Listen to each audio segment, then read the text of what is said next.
Hey there, fight friends. MMA Andy Cotterill here, and we have a special treat. Hunter Lee, who is fighting in the main event of Unified MMA 65 this upcoming Friday night in Enoch, Ontario. Or sorry, I almost said Ontario. Enoch, Alberta, at the River Cree Resort and Casino. Hunter, thank you for joining us. Yeah, thanks for having me. This is my second time I've had a chance to really chat with you. The first time was a while back at a Unified in Toronto. You seem like you're a terrific young man. Clearly, inside the cage, you are a terrific fighter as well.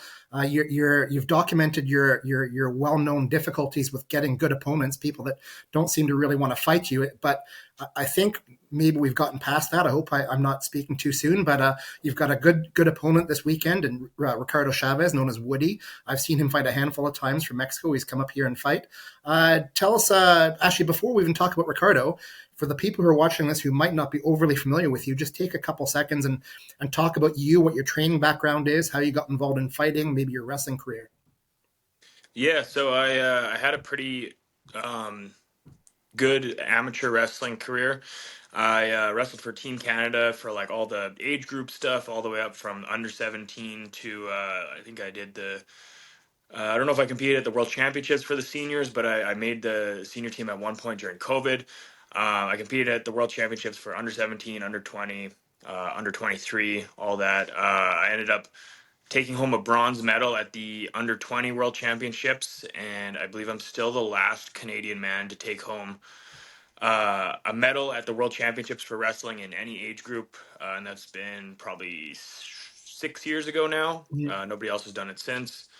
Um, so I did well with wrestling, and then switched over to MMA. And once I switched over to MMA, I had a lot of trouble finding opponents. Like you said, I was calling myself the most ducked fighter in Canada and possibly the world at one point, just because nobody was taking the fight. And luckily, I got linked up with a good manager in John Ramdeen, and he was able to kind of put a lot of work into that. And then I also was trying to grow my social media brand a little bit to give uh, the opponent like a reason to fight me, because if you beat someone with a lot of like followers, then you kind of get some followers from that, and it Mm-hmm. kind of helps your own brand a little bit. So those two things is what I would credit to being able to find fights now. Yeah, I think you're sort of underselling yourself a little bit. I don't think a lot of people, maybe the people watching this channel are going to know, they're going to have some idea, but outsiders to the sport don't really understand what a big deal it is to be an accomplished wrestler. You take a look at how, say, for example, hockey is looked at in Canada. It's the lifeblood of our country. Everyone loves hockey. Even if you come new to Canada, you almost love hockey right away. But in other parts of the world, especially in the United States and Russia and a lot of the stand states, wrestling is a big deal, man. And so the fact that you are a Canadian from the small little, 35 million country of Canada, not really known for our wrestling. So for you to win a medal at the World Championships, that's pretty damn impressive, man. Yeah, it's crazy when you go over there. So when I was on the under 17 Canadian national team, the first World Championships I competed at was over in Tbilisi, Georgia. Mm-hmm. Like they're one of their major cities over there, and you can see like wrestling's like one of their like national sports essentially. Like they would have like sports posters up, and it would be like wrestlers on their sports posters just like in the middle of town. It's like they like really treat the wrestlers well there. It's like how we would see hockey players. And so they're doing wrestling in those countries from, I think like they start when they're like 3 years old, basically 2 or 3 years old. As soon as they can walk, they're like getting put on wrestling mats, kind of the same way we're seeing here with like hockey, or in the States with football. It's like that's like the sport that they go into. And there's a lot of like all their best athletes are going into to wrestling, whereas in Canada and the States, we're less so. We're seeing athletes go into wrestling because there's not a ton of money there, whereas over there, there's a good amount of money getting pumped into wrestling. So yeah, they're pretty good, and they take it very seriously. So it's uh it's hard to get to that level training in Canada. Yeah, it's pretty interesting because I've always been fascinated with what it takes for an athlete in any sport, in any endeavor, to be ultra successful. Because there's only so many things that go into making an athlete, right? In whatever sport, and we'll talk about wrestling in this case. So there's the individual talent, there's the person, there's the training facilities, there's the coaches, there's the environment they're in, And I think that when you take a look at the number of people that go in that get all the same things, some of them might have the same coach, some might have the same training center. What it boils down to, it's to me, it's got to be the personal aptitude of the individual who does it and what they're willing to put into it, how much work, how much time, how much effort. What is it about you that made you achieve the kind of success that you did in wrestling? Yeah, I would say like yeah, the three main things that really can get you to that level is good coaching, good training partners, and just like that drive to like push yourself like to do those extra practices, to put in the work, like your own personal like Mhm. belief in yourself and your own personal like push. Those are the three main things that I had. Like I didn't have great training facilities. I would, and a lot of these countries don't have great training facilities. You go and look over at other places, and they're like, Mm. they're they barely have like weight rooms. It's like all old equipment. They just got some mats in like a warehouse basically, and they're like competing against the best in the world. And for me, I think when I won, so me and my brother were both age group world medalists. He actually won a bronze medal for the under 17 world championships the year before me. And I won the under 20 world championships bronze medal. A funny story is that he lost in the bronze medal match, but he got it retroactively because the Russian that beat him tested positive for steroids. Okay. So he got his retroactive bronze medal. And so yeah, it's kind of funny because it was the under 17 age group and they tested positive for steroids, which you wouldn't That's think would be nuts. happening, but it Yeah, for does. sure. And but anyways, we would train at our school. We were like our main training partners. It's just me and my brother because we were similar weight. He was the weight class below me. Actually, both my brothers. Once I have two brothers, so the What are their younger names? one, once he, what's that? What are their names? Carson Lee and McGuire Lee. So they were actually both good training partners because once me and my the one closer in age to me were Carson. He was like my main training partner, and then McGuire kind of got to our same size as well, so he became a good training partner as well. But we would just train in our backyard. We took the mats out of the school, and in the summers the school was closed. We couldn't get in there to train, so we would take the mats, put them in our backyard, be training out in just Flin Flon, Manitoba, in our backyard. No coach during the summers. We would just train on our own and have the mosquito coils out and all that. And that's how we train for like multiple world championships, Wow. just in our backyard, just us two. So the facilities don't make a difference too much. It's mainly we would go down to Saskatoon, like try to get down there once a month, once every couple weeks to get some like good coaching to like watch over us during the summer, and like give us stuff to work on. But the rest of the time in the summers, it was like just me and my brothers just training in our backyard. So the main thing is just that drive to succeed in that's like inside of the athlete, I think. I think it's safe to say that most people in the world are never going to put in the time and the commitment, the effort to achieve international ultra success like you did in wrestling. And now it seems like you're on the same pathway with mixed martial arts. At what point did you look at mixed martial arts and see it as a viable alternative to wrestling or something to succeed wrestling in your life? I saw MMA as the path kind of like right from the beginning. So I started wrestling a little bit like in elementary school, and like pretty quickly I got into watching UFC stuff, and I was like, I want to do that. I actually trained a little bit of MMA when I was 13. I think I was 13 years old, I believe, and I trained for about a year with like there was some guys like some ex-pro fighters in Flin Flon that were like training in a guy's garage and just to get like a workout in or whatever, and I would go train with them. And one of those guys was my high school wrestling coach, and he told me like he's like focused on like the wrestling kind of, and a lot of those older guys that were training there kind of like pushed me to focus on the wrestling while I could do it, and Mm-hmm. so I ended up switching back to wrestling once I made the under 17 national team for wrestling, I think it was, just to put more time in on the mats for wrestling. And but it was always kind of in the back of my mind that I was gonna switch back to MMA and focus on that. And COVID happened in like kind of right in the middle of my university career, and I saw that as the perfect opportunity to switch back over to MMA because the school like wrestling gyms were closed down for a lot longer than the MMA gyms. Hmm. So I saw that as the opportunity, and once I started training MMA there, I was like, I'm this is like my main focus now. I can't go back to wrestling. Hmm. When you take a look at moving into a new sport like mixed martial arts, how difficult is it for you to keep that discipline and that focus that's needed to become like very successful? Like I'm guessing, like a guy at your stage, when you get into the sport, you're imagining a world championship, you're imagining a UFC champion, you're imagining all that stuff. Otherwise, it's a lot of work to not possibly achieving that. So how do you keep that sort of discipline from one sport to this one now and just keep on going, man? Because as you know, it takes a lot of time out of your life to get to this level.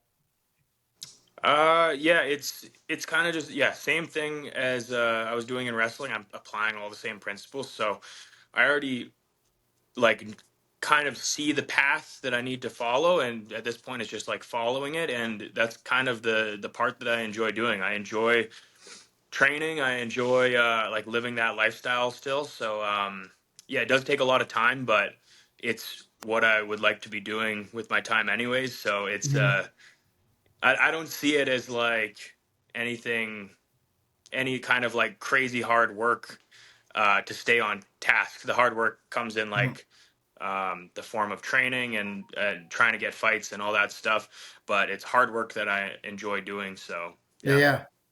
Talk about what does a typical training week look like to you? How many times you train? Where do you train? Is it one place? Is it multiple gyms, training partners, intensity, everything you can think of?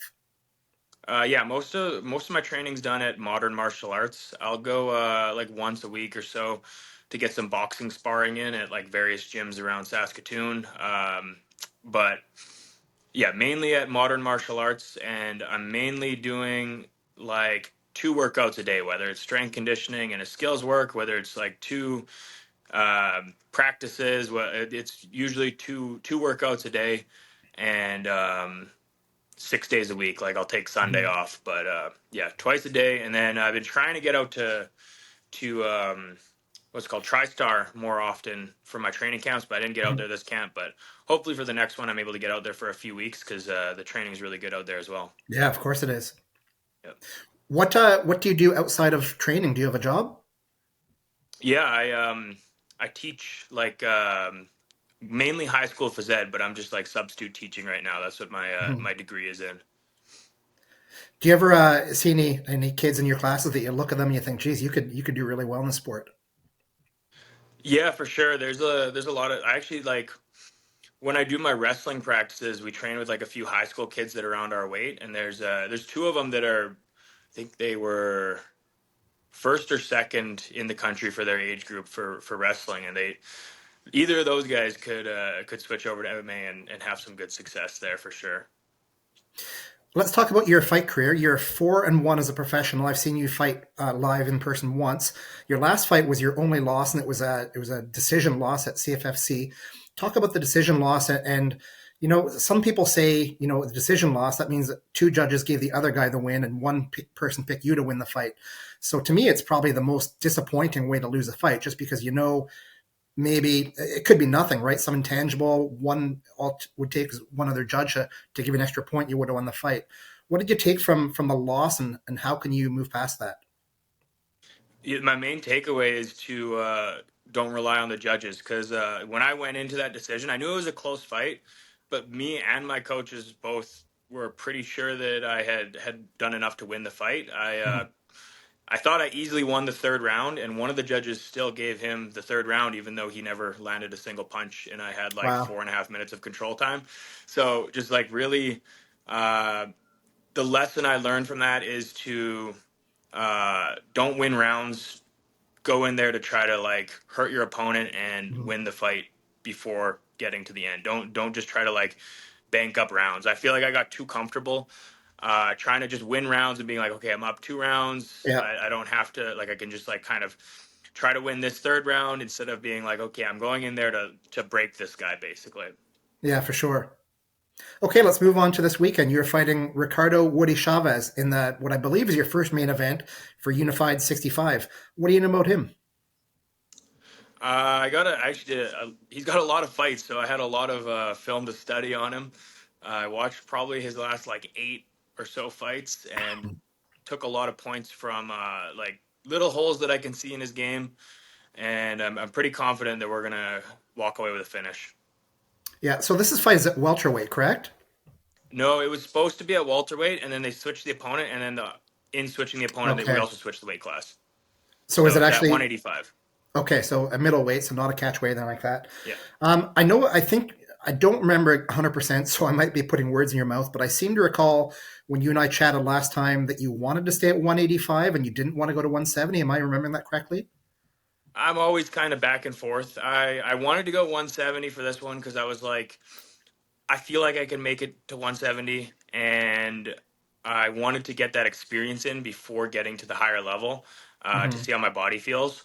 And the weight cut down to 170. I got most of the way there to like I got to 190 pounds of like Hmm. dieting down to that weight before I found out that my opponent was out. And it's it's very I felt very small and skinny. I honestly don't know if I would do it again, but we'll see.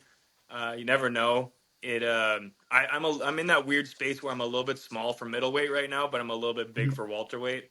Yeah. So I'm either going to. I also used to sit heavier. My weight was heavier when I wrestled, for whatever reason. I used to walk around like close to 210 pounds in the off season.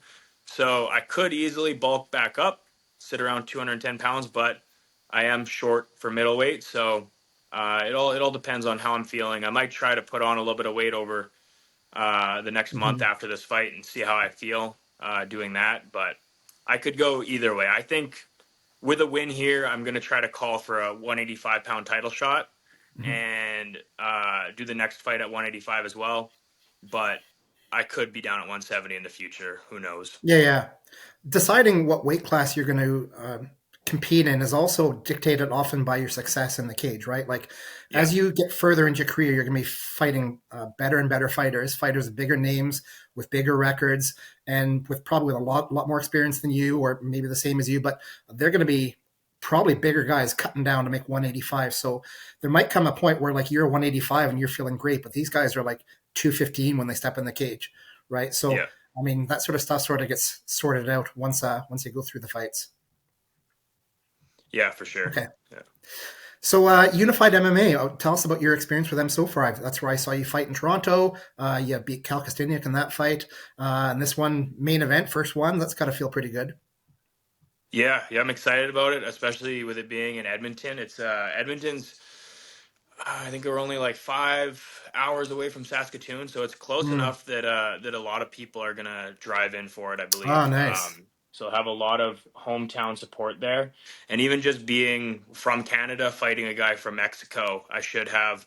I should be the crowd favorite, which I haven't really had that opportunity to do yet because there's no fights Yeah, in yeah, Saskatoon really. So yeah, I'm looking forward to that.